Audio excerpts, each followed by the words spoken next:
everyone. Welcome today to our LinkedIn Live and Twitter Live broadcast. I'm Elisa Garn, CEO and founder for LevelNext.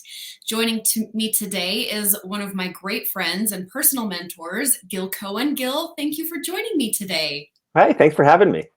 All right, so this is not normally how we talk to each other. We're smiling a lot more than we typically do, and you can definitely tell there's a different inflection in my voice. And I think that there's probably the same for you. But I really just want to casually let the world know the wonders of Gil and who you are, because I have personally benefited so much from not just your mentorship, but your friendship and your incredible wisdom around the topic of employee experience and employee experience design. So I would love to just give you an opportunity to introduce yourself, what led into that particular expertise and passion, and then we'll get into some more of the stuff that people are here to learn about on the back end. Thanks for the wonderful intro. I hope I can live up to it. My name is Gil. I am a consultant out of the Greater Toronto area. And what led to employee experience being my passion is what you're asking? Yeah. Okay. What did you do before all of this? So for the first 16 years of my career, I was a consultant in the talent management org design space, doing a lot of work helping companies articulate vision and values, articulate behaviors, integrate in different types of interviewing, succession planning, org structure, those kind of things. But then around 2016, I sort of lost my passion for it. I had been doing it for 15 years at that point, and there was something missing. I couldn't explain what it was. And then in 2016, 2017, I learned what it was, and that word is empathy, because that's where employee experience comes in. Traditionally, organizations make their design decisions at the HR level, at the organizational level, and make decisions top down, which is a mistake if you've ever looked at the stats of how many change management initiatives fail. So around 2016, I heard, or maybe 2017, I heard of this idea of employee experience, which is employee experience is the sum of all of the touch points a person has as a result of their employment. But what it really is about understanding the organization from the employee's perspective. That's really what it was. And so to learn more about it, I dove into the areas of design thinking. I learned a lot about behavioral economics because it was about understanding how to apply psychology and how to apply how people actually think to our workplaces. What was great about it is there were elements that were aligned to the work that I had been doing for years, because a lot of employee experience is about empathizing and understanding what are people actually experiencing, because every company has had their ideas, their implementations. We want to change the structure, we want to change how we implement things for their own reasons, but then without an understanding of how does that actually impact a person's day-to-day work. So for me, that's where I've been doing for the last 5 years, focusing on understanding how to navigate and design employee experiences so that they serve the people and the business. Because traditionally, business thinking was entirely about serving the business. Whether it was at the expense of the people or not was just sort of a side thought. But understanding how you bring the two perspectives together, how you bring the organizational perspective and the individual perspective together, can leave people at the end of the day happy, satisfied, not feeling the Sunday scaries, while also being extremely productive for the organization. Oh, I love the Sunday scaries.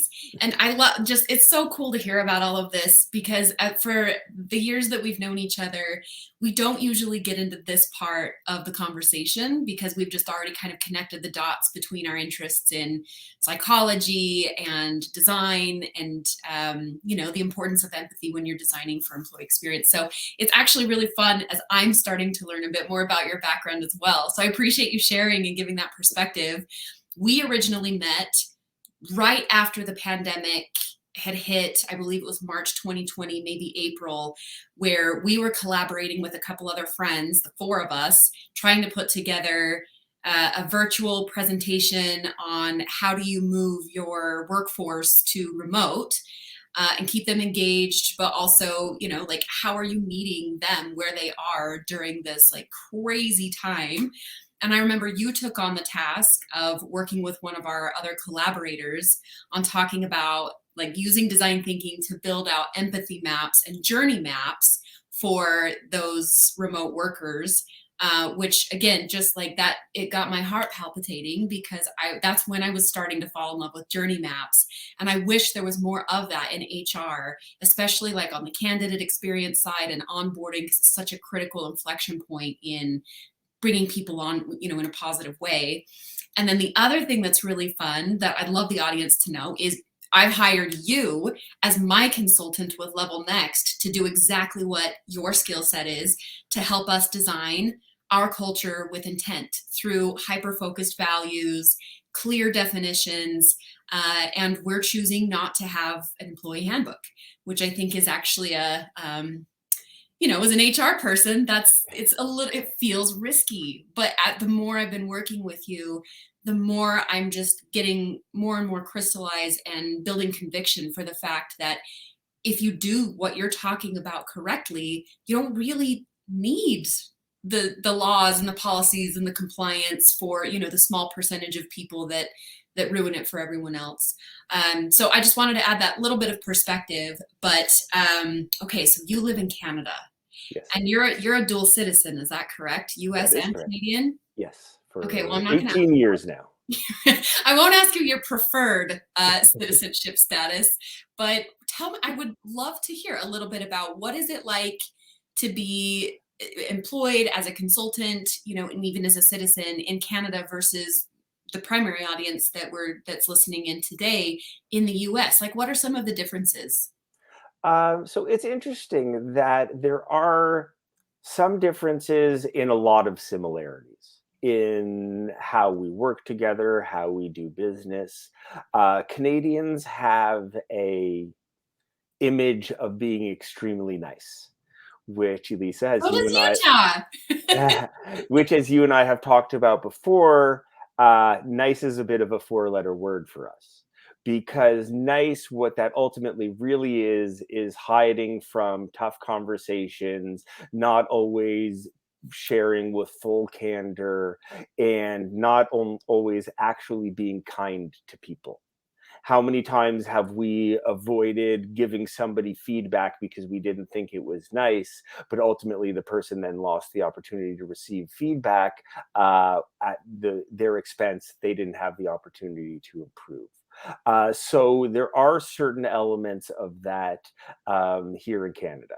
I'll say that one of the big elements that I find very interesting, which isn't really, it doesn't change much, but it is certainly an interesting element, is the role of religion within organizations. Because through the work that I've done over my career, a lot of the work has been centered around values and understanding not only organizational values, but what are the individual values that you bring to work? Because ultimately, there are things we can set aside when we get through that door. Our values are not among them. So we're not able to set aside our values when we come through the door. And more Americans, significantly more Americans, will share that religion is a part of the values that they bring with them to work every day, which isn't as common in Canada. It does exist, it does happen, but over my 20 plus years of interviewing people, it's extremely rare. Whereas in most American companies, there will be at least a few people who will share that side of them. Hmm. That's fascinating. And I agree. I mean, especially, living in Utah where we do have a predominant religion here in the state. I've seen that experience time and time again myself where, if you're agnostic or atheist or have maybe a non-Christian based religion, there's a little bit of a barrier that you have to, not that you have to hide behind, but it's a little bit more difficult to find a community there of like-minded beliefs, which, like you said, those values follow us into everyday life, not just in work. But the way that we behave based on those values, sometimes we have to, or feel we have to adapt in order to be able to fit in and be accepted. So That's another thing that I've always really appreciated about you is your approach to what has now become a little bit of a trite and maybe even like outdated term already: diversity, equity, inclusion, and belonging. It's you know, we keep adding letters to it because we're identifying more and more that there's more to it than just, you know, diversity. But you have a pretty interesting approach to this, which I feel like is very human centric, but not at the expense of others. And you recently taught me what this word means, and it is becoming part of our values at LevelNext because it's something I've always believed. I just didn't know there was a word for it. So I would love to for the audience to hear more about Sonder. Sonder, one of my favorite words, and it's also one of my personal values. Sonder is, I'll say it simply, but there's a much more poetic version online that I love. But put simply, it's the recognition that every other individual has a full, rich life, complex inner workings with hopes and dreams and families and all of these things that don't go away then when they're not around you. And the reality is we're all ultimately an extra in some people's lives, just a random stranger passing on the street, and that person's the protagonist of their life. That's something that's extremely important to me, to recognize that each individual is the protagonist and deserves to be the protagonist of their own life, not at the expense of others, but with an understanding that a person doesn't come to your company to be a cog in the system. They come to support their needs, their experiences. Mhm. And so for me, Sonder is something that it it helped me in my growth and helped me in my learning when I learned the word a few years ago, and try to bring that to every conversation, every interaction that I have, that this is a person who deserves understanding, deserves respect, and deserves appreciation. Um, and it's interesting you mentioned DEI or DIB, however you want to put it. So for me, it's somewhat ironic that that came up right after the religion conversation, because for me, who I'm not a very religious person, I tell people I'm Jewish. It's just not, it doesn't resonate with me as much as it does with other people. However, when it comes to that area, that is an area where I lean back to my Jewish education, to my Jewish learning. So one of the things in Judaism is that the words in Hebrew, they have root words, so they'll have three letters that then expand to bigger words. So the word for charity in Hebrew is tzedakah. But the thing about that, those the letter tzedek is actually the Hebrew word for justice. Mhm. And so the idea in Judaism is not that charity is, oh, I have to help that person, it'll make me feel better or whatever. But the reality is that the world is broken and it only creates justice by actively working against what's broken. And so if the world is broken in terms of diversity, equity, inclusion, belonging, throughout North America, certainly, I'm sure throughout the world. So then for me, the value that I bring that is trying to counteract that by bringing justice to, if a person needs help, it's not that they're at fault, they're terrible, they did anything wrong. It's that the world has led them to where they are. For example, I was talking to a friend earlier who lost his job, and he was talking to me about how frustrating it was for him because he's done all of the right things, and you know justice is not him losing his job, but justice is trying to help him find a new job, help make him whole, because the way the world works, the way it was broken, the leadership led the company poorly and had to let a lot of people go. But ultimately that's not a just world, and it's our responsibility to fix it. Oh. Ugh. You're just so smart, Gil. Like Mm. you'll pull out these crazy quotes or trivia things or reference these books, and I'm just always so impressed at like how much content is stored in your brain. But I do want to take a little bit of a break from your professional crazy amounts of expertise and talk about the pictures behind you on your wall, because that is not what I would consider typical professional wallpaper. I've gotten very accustomed to it and could probably sketch out a pretty good representation of it since I've seen it so many times. But tell us a little bit about your background.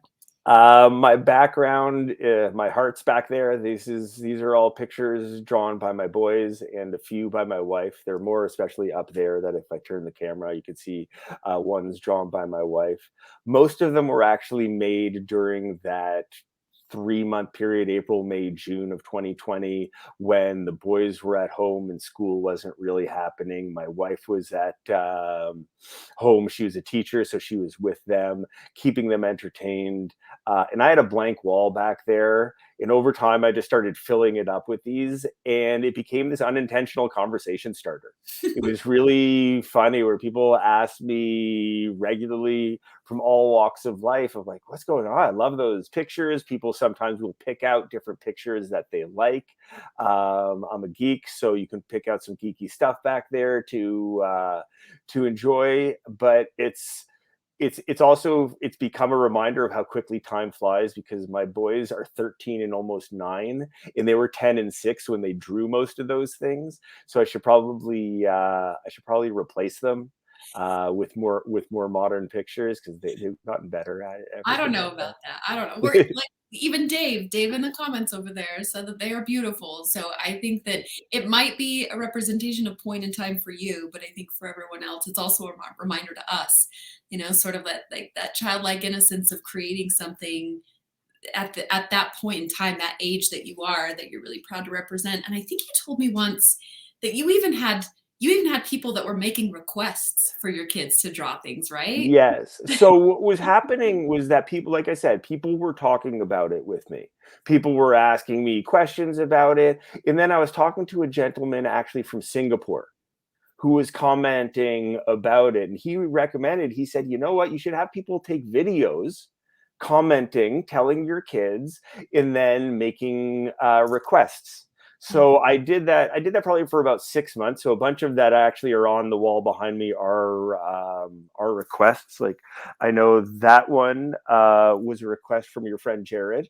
Um, that one was request. That was request. And we were taking videos and showing my boys, and my older son got over it really quickly, and my younger son took a little bit longer, and he eventually got tired of it. So I can't do that anymore as much as I liked doing that. But but yeah, it's just like you said, it's not your typical professional background. I'm not necessarily your typical professional, so that works. But in I mean, even if you look at the when people write articles about the rules of your background and everything, I'm probably breaking all of them. Good. But that's okay. That's okay. I have had people who find it a little distracting, so I have to blur the background when I'm in conversation with them. Mhm. But generally speaking, people find it bright and happy. Yeah. Well, you can count me in the latter there, not the former. I always appreciate seeing them. So let's shift a little bit to, because you're one of our mentors on the platform, and I've benefited directly from both paid and unpaid mentorship with you, as well as just like how much you've engaged in understand me on a personal level as we've been working to build these values exercises and just everything that it takes to go into designing culture plus the foundation that we had prior. So if you were working with a mentee, somebody that wanted to work with you on a professional basis, um, what would you say are some of those areas where you maybe I guess what I'm asking is like what's a framework or a style that you would use in a first engagement to establish that kind of trust, understand if there's chemistry? Like what is your approach to that first interaction to know if it's gonna be a good fit or not? First, I want to respond to Brian's comment that I totally agree. What is even a typical professional anymore? And my favorite color is purple, so choosing the purple color for the heart, I'm with you on that.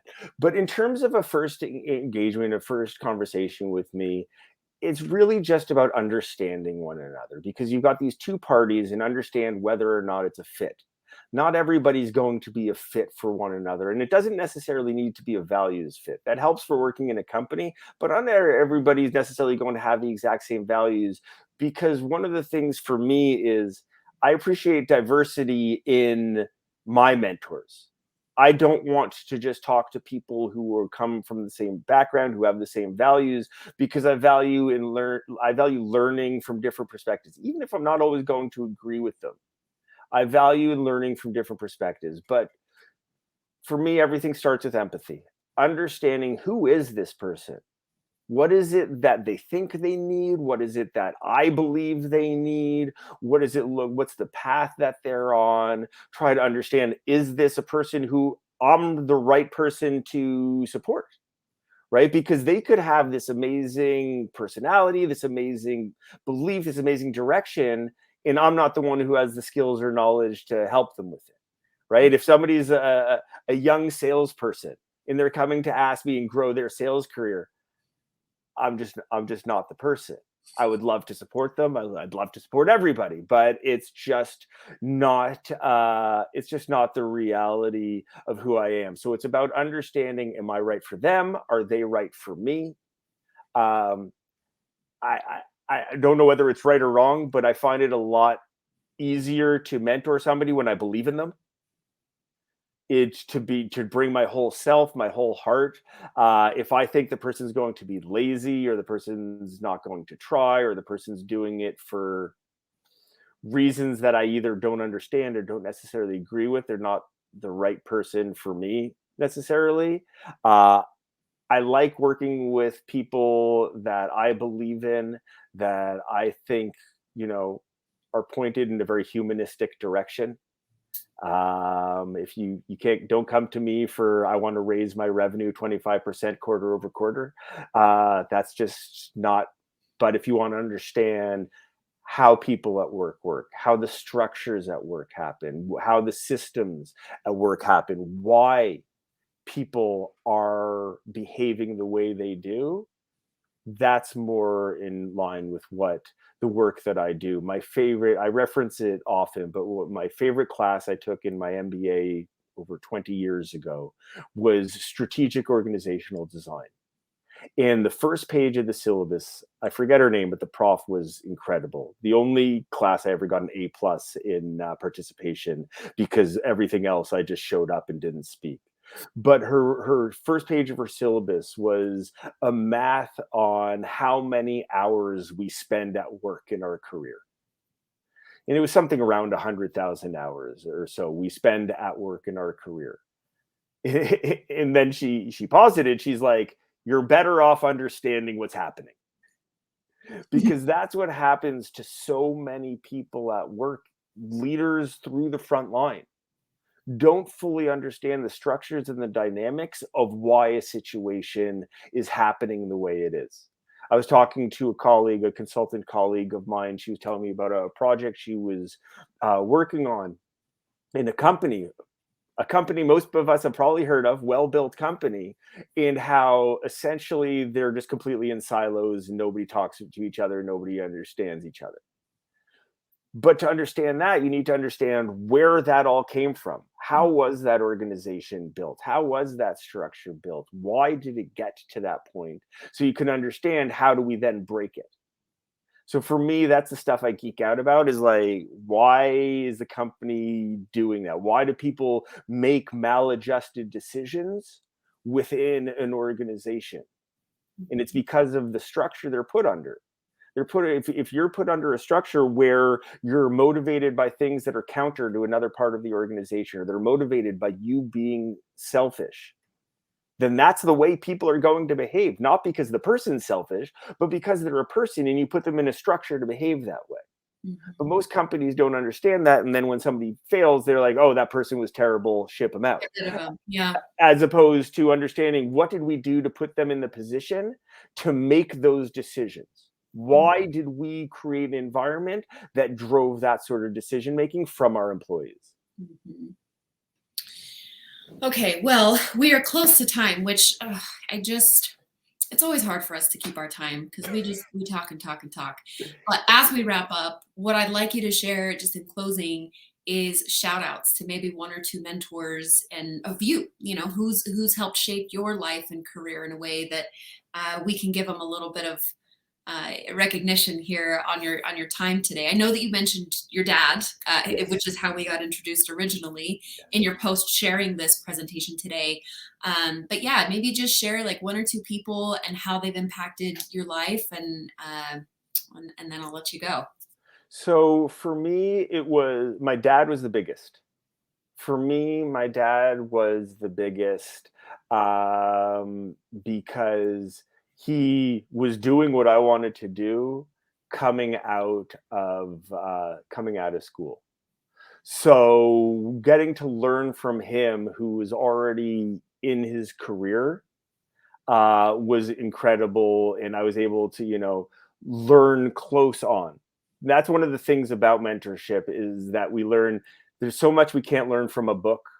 You can't learn from just observing, but through these deep conversations and understanding one another really helps us grow. He could have written 3 books and still not imparted on me. Well, he's already written 2, but he could have written 3, 4 books and not imparted on me half of what he did by me being able to just pick his brain, listen to all of his stories, all of those things. But like I mentioned, he's very much like me. So he But a is, little more Jewish, right? yes, a little bit more on the Jew side of Jewish, but in terms of background, etc. I mean, we're both grew up in the U.S. a little bit, and then have lived in Canada for the last while. We come from the same family, so obviously I've needed other people. 2 of the people, especially early in my career, who helped me out a lot was a gentleman, Craig Anhorn, who helped me in my first job when I was working at what was then Aventis Pasteur, now Sanofi, to help them understand org structure and the design of their organization. And a woman, Marnie Faulkner, who was the CHRO, VP of HR at one of our first clients. I've worked with her other times, but one of our first clients that I worked closely in that really helped me navigate and understand working within a client, and how HR works and all of that. So those are 2 people I would definitely give a shout out to. Oh, awesome. Well, thank you. Thank you so much. I know we went a little bit over, but it was time well worth it. I think the audience gained a lot of, frankly, some free wisdom from you, but hopefully it sparked a fire. I think mentorship is important. Obviously, that's why we're building what we are. But if you are interested in working with Gil and benefiting as much as I have personally, head over to levelnext.com and you can find him amongst the group of our incredibly elite mentors to help you grow in your own career. So again, thanks, Gil. Thanks for joining us. And I personally will be talking to you soon.